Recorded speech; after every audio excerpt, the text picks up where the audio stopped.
Hello দোস্ত, invest করে YouTube চ্যানেলে স্বাগতম। আজকের ভিডিওতে রিভিউ করব দ্য ইন্টেলিজেন্ট ইনভেস্টর বুক নিয়ে। এটি লিখেছেন বেঞ্জামিন গ্রাহাম। এই বইটি সর্বপ্রথম 1949-এ পাবলিশ করা হয়েছে। গ্রাহাম একজন American economist and professional investor.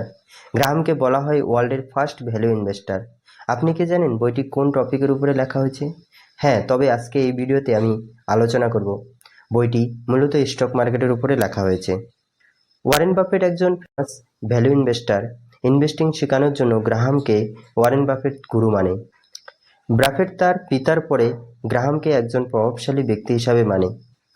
Argument, example and practice প্রিন্সিপালের সাহায্যে দ্য ইন্টেলিজেন্ট ইনভেস্টর তার রিডারদের ইনভেস্টমেন্ট ডিসিশনকে আগিয়ে নিয়ে যায়, একটি মেন্টাল অ্যান্ড ইমোশনাল অ্যাটিটিউড তৈরি করে দেয়। এটা থেকে আপনি জানতে পারবেন মিনিমাম এফোর্ট অ্যান্ড ক্যাপাবিলিটির সাহায্যে ভালো রেজাল্ট পেতে পারেন।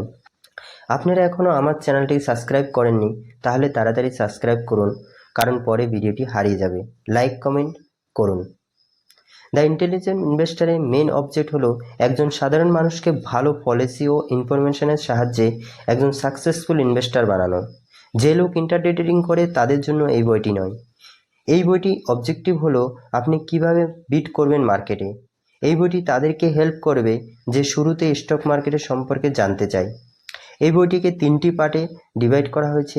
দ্য ইন্টেলিজেন্ট ইনভেস্টর 3টি পার্ট হলো defensive investor, enterprising investor and aggressive investor সম্পর্কে ব্যাখ্যা করা হয়। চলো শুরু করি। Who is intelligent investor? Intelligent ইনভেস্টরের সবথেকে জরুরি কোশ্চেন থেকে শুরু করি। গ্রাহামের রুল নাম্বার 1। এখন কোশ্চেন হলো ইনভেস্ট কেন করব? এর কারণ ইনফ্লেশনের জন্য। ইনফ্লেশনে প্রতি বছর আমাদের সম্পত্তি নষ্ট হয়ে যায় প্রায় 3% করে। ইনফ্লেশনের অর্থ হলো মুদ্রাস্ফীতি। এটা তখনই সহজে দেখা যায় যখন কেউ ফিক্সড ইনকামের উপরে ডিপেন্ডেন্ট থাকে, তার প্রতি বছর প্রায় 3% লস হয়। অন্যদিকে যারা রেগুলার ইনভেস্ট করে তাদের ক্ষেত্রে ইনফ্লেশন বেশি হলেও ডিভিডেন্ড অ্যান্ড পোর্টফোলিও ভ্যালু অনেকটা তাদেরকে সাপোর্ট করে। আসলে একজন ইন্টেলিজেন্ট ইনভেস্টরের সঙ্গে গ্রাহামের কি সম্পর্ক? এর সিম্পল অর্থ হলো শান্ত থাকা এবং ডিসিপ্লিনের সঙ্গে শেখার জন্য আগ্রহী থাকা। আপনি আপনাকে নিয়ন্ত্রণে রাখুন এবং আপনার নিয়ে চিন্তা করুন। আপনি যতটা কেয়ারফুলি থাকুন, আপনার ইনভেস্টমেন্ট ভ্যালু সময়ে নিচে আসবে। এই রিস্ককে রিমুভ করতে পারবেন না, আপনি এটাকে ম্যানেজমেন্ট করতে পারবেন এবং নিজের ভয়কে কন্ট্রোল করতে পারবেন।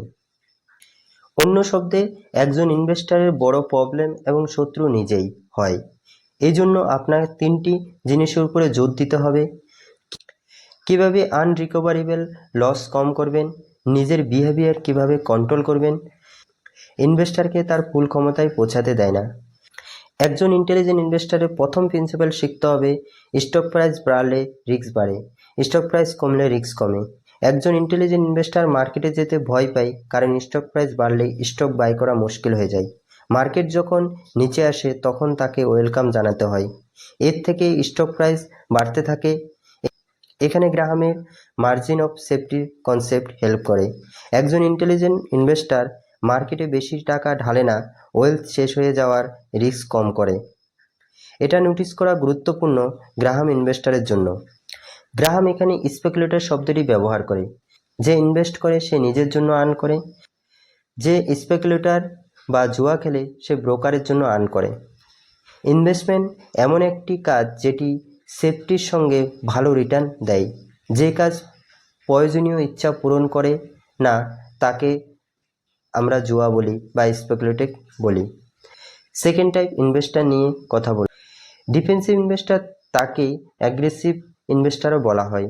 এরা বড় মিস্টেক এবং লস অ্যাভয়েড করে, লাগাতার কঠিন পরিশ্রম করে এবং বিরক্ত হয়, তাতেও তাদের ডিসিশন স্বাধীনতা বজায় রাখে। এন্টারপ্রাইজিং ইনভেস্টর, যাকে অ্যাক্টিভ বা অ্যাগ্রেসিভ ইনভেস্টর বলা হয়, এরা তাদের সময় ও ফোকাস সিকিউরিটি সিলেক্ট করতে পছন্দ করে, যেটা অ্যাভারেজ থেকে বেশি অ্যাট্রাকটিভ হয়। সঙ্গে এদের অ্যাভারেজ রিটার্ন অ্যাগ্রেসিভ ইনভেস্টরের থেকে বেশি হয়। হাই গ্রেড বন্ড কিনা একটি বুদ্ধিমানের কাজ। সঙ্গে আলাদা আলাদা লিডিং কমন স্টক বাই করা ইন্টেলিজেন্ট ইনভেস্টর এক্সপার্টের হেল্প ছাড়া করতে পারে। ইন্টেলিজেন্ট ইনভেস্টরকে সাধারণভাবে বজায় রাখে ডিফেন্সিভ ইনভেস্টর। একজন ডিফেন্সিভ ইনভেস্টর কঠোর পরিশ্রম করবে এবং জিতেও যাবে। বেশি বাই করে না কারণ স্টক মার্কেট উপরে চলে গেলে, আর সেল করে না কারণ স্টক মার্কেট নিচে চলে গেলে। গ্রাহামের এই অ্যাপ্রোচকে অনুসরণ করাকে ডিসিপ্লিন বা রিপ্লেস বলা হয়। 50% বন্ড অ্যান্ড 50% স্টক অ্যাপ্রোচ একটি ভালো জিনিস। যে কোনো পরিবর্তন আপনাদেরকে অ্যাটিটিউড এবং রিস্ক নেওয়ার ভাগ করে পরিস্থিতির উপরে নির্ভর করে। আপনি যদি বেশি রিস্ক নিতে পারেন তাহলে বন্ড ক্যাশ 25% পর্যন্ত নিতে পারেন, আর আপনি যদি রিস্ক নিতে না পারেন তাহলে বন্ড ক্যাশ 75% পর্যন্ত টার্গেট রাখুন। এই পার্সেন্টেজগুলো আপনার জীবনের পরিস্থিতির উপরে নির্ভর করে। প্রত্যেক 6 মাসের ট্রেডিং মুভমেন্টের উপরে নজর রাখবেন এবং ব্যালেন্স করতে হবে। বন্ডের রিটার্ন কম আসে, বাট এটি সিকিউরড অ্যান্ড স্টেবল। বেশিরভাগ ইনভেস্টার সেভিং বন্ডের উপরে ফোকাস করে। বন্ড মান্থলি ইনকামের সঙ্গে সস্তা ও ভালো ডাইভার্সিফাই অফার করে। উইদাউট এনি কমিশন আপনারা দ্বিতীয়বার ইনভেস্ট করতে পারবেন। বেশিরভাগ ইনভেস্টরের জন্য বন্ড ফান্ড তুলনায় ইন্ডিভিজুয়াল বন্ড ফান্ড অনেক ভালো। অনেক বন্ড ফান্ড লো কস্টে বন্ড ফান্ড এর ভালো অফার করে। কমন স্টক, আপনি আপনার পোর্টফোলিওতে হাই কোয়ালিটি কমন স্টক রাখতে পারেন কারণ এগুলি ইনফ্লেশন এগেনস্টে প্রোটেক্ট করে, ভবিষ্যতে ভালো রিটার্নও দেয়। কমন স্টকের উপরে গ্রাহামের রুল নাম্বার 2, কমন স্টক একটি লিমিটে রাখতে হবে, বাট বেশি ডাইভার্সিফাই করা যাবে না। কমের মধ্যে 10টি, বেশির মধ্যে 30টি কমন স্টক রাখা যাবে গ্রাহামের অনুসারে। আপনি আপনাকে সেই ইম্পর্টেন্ট স্টকের মাধ্যমে লিমিটে রাখেন যাদের ফাইন্যান্সিয়াল কন্ডিশন স্ট্রং এবং লং টাইম ডিভিডেন্ড রেকর্ড আছে। কিছু নতুন স্টকের জন্য আপনাকে প্রাইসকে লিমিটে রাখুন। এদের লাস্ট 7 ইয়ার অ্যাভারেজ আর্নিং 25 গুণা এবং লাস্ট 20 গুণা বেশি নয়। এই ধরনের স্ট্রং অ্যান্ড পপুলার কোম্পানিকেও এলিমিনেট করে দেয়। সঙ্গে সঙ্গে গ্রোথ সমস্ত ক্যাটাগরির কোম্পানিগুলোকে। The quick explanation rule number 3, আপনার পোর্টফোলিও লাভাংশ শেষ হয়ে যেতে পারে যদি আপনি বেশি শেয়ার বাই করেন। সেকেন্ড, বড় আরও পপুলার কোম্পানি ভালো অপশান হয়। যেগুলো কোম্পানি ফাইন্যান্সিয়াল স্টেটমেন্ট রিড করুন। যে কোনো কোম্পানির বিজনেস ভ্যালু না বের করে ইনভেস্ট করবেন না। একজন ডিফেন্সিভ ইনভেস্টরের জন্য মিউচুয়াল ফান্ড একটি ভালো অপশান, যেটা থেকে ভালো রিটার্ন পাওয়া যায়। সেই ক্ষেত্রে আপনি আপনার পোর্টফোলিওকে প্রতিদিন দেখতে হবে না, যেখানে আপনার low cost diversification and conversation পেতে পারেন। এই কেসে আপনি আপনার স্টক সিলেকশন করার জন্য একজন ভালো প্রফেশনালের হেল্প নিতে পারেন। হতে পারে মার্কেট উপরে যায় অথবা নিচে যায়। আপনি প্রত্যেক উইক, প্রত্যেক মান্থ, প্রত্যেক কোয়ার্টারলি বেশি স্টক বাই করতে পারবেন। ইন্ডেক্স ফান্ড পোর্টফোলিও রাখা সবথেকে ভালো। এতে ইনভেস্টমেন্ট চিপ হয়ে যায়, বাট এটা খুব রিস্কিও হয়। একটি ইন্ডেক্স ফান্ডের পোর্টফোলিও পারফরমেন্স অ্যাভারেজ 7% রিটার্ন আশা করা যেতে পারে, যার কস্ট 3% পোর্টফোলিও ভ্যালু। আপনারা 6.7 অ্যাভারেজ রিটার্ন পার অ্যানাম আশা করতে পারেন। লো মেনটেন্যান্স স্টক ইনভেস্টিংয়ের জন্য লো কস্ট ইন্ডেক্স ফান্ড সবথেকে ভালো টুলস। একজন ডিফেন্সিভ ইনভেস্টর যতটাই জাস্টিফাই করে সেটা বেটার বানানোর জন্য তাতে অনেক সময় সাপেক্ষ, কারণ এটা রিস্ক বেশি এবং কস্টও বেশি। একটি ইন্ডেক্স ফান্ডকে 20 বছর হোল্ড করে রাখুন, প্রত্যেক মাসে টাকা অ্যাড করুন। এতে আপনি একজন প্রফেশনাল ইনভেস্টরেরকেও পিছিয়ে ছাড়তে পারেন।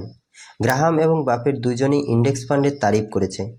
মার্কেটের সবথেকে খারাপ সময়ও কিছু defensive investor diversion and individual stock রিস্কের মজা নেই। এটাকে বলে ডিসিপ্লিন বাই করার ক্ষমতা। এই কেসে আপনি 90% স্টক ইন্ডেক্স ফান্ড রাখুন, 10% মাধ্যমে আপনার নিজের কিছু স্টক পিক করুন। কখনো স্পেকুলেটিভ থিঙ্কিংয়ে ইনভেস্ট করবেন না। আপনার স্পেকুলেটিভের টাকা কখনো ইনভেস্টিং অ্যাকাউন্টে আনবেন না। The enterprising investor aggressive investor ও সেম বেসে কাজ করে, যেটা ডিফেন্সিভ ইনভেস্টারের মতো স্টার্ট করে। তারপরে ইন্টেলিজেন্ট অ্যানালিসিস সঠিক প্রমাণ হলে তারা অন্য সিকিউরিটিও বাই করে।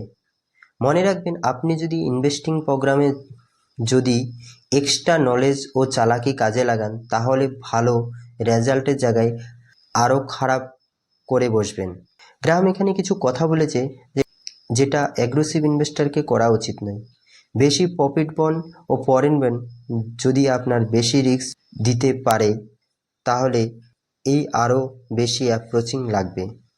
ডে ট্রেডিং, যেখানে আপনার কিছু সময়ের জন্য স্টককে হোল্ড করে রাখা, যত বেশি ট্রেড করবেন তত কম রাখতে পারবেন। এর পরিবর্তে একজন এন্টারপ্রাইজিং ইনভেস্টরকে স্টকগুলোকে বাই করার দিকে ফোকাস করতে হবে। Buy low market, selling high market, এটা কখনো ভালো ইনভেস্টমেন্ট নয়। যখন স্টক বেশি দামে কেনা হয়, কেয়ারফুলি চুজ গ্রোথ স্টক।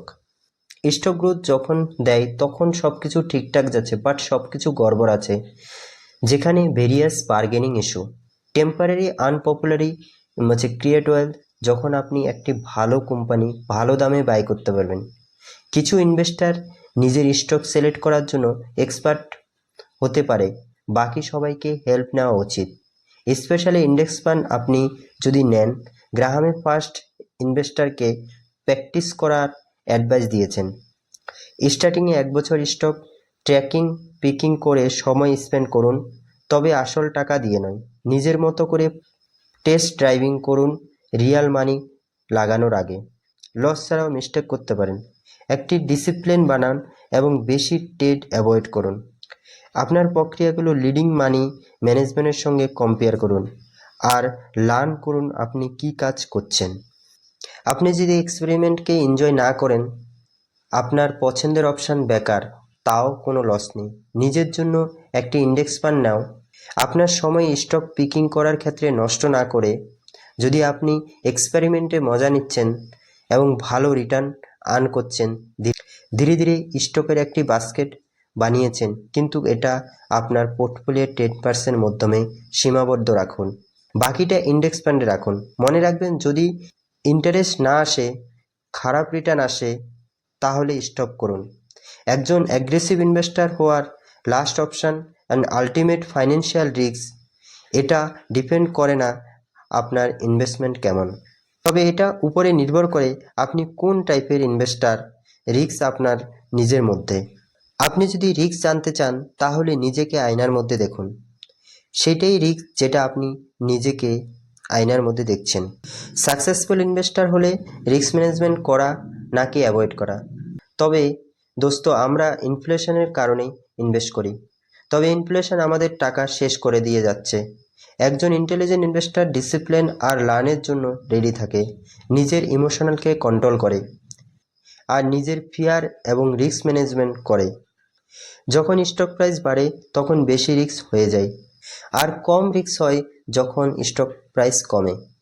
একজন ডিফেন্সিভ ইনভেস্টরের জন্য 50% বন্ড 50% কমন স্টক অ্যাপ্রোচ খুব ভালো।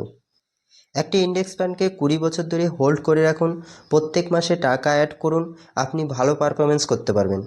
থ্যাংক ইউ দোস্ত, আমি মনে করি ভিডিওটি আপনাদের ভালো লেগেছে। চ্যানেলটিকে সাবস্ক্রাইব করে পাশের বেল আইকনটি বাজিয়ে রাখবেন আর লাইক কমেন্ট করবেন, তাতে আমাদের অনেকটাই প্রশ্রয় মেলে এবং ভিডিও করার এনার্জি পাওয়া যায়। Thank you.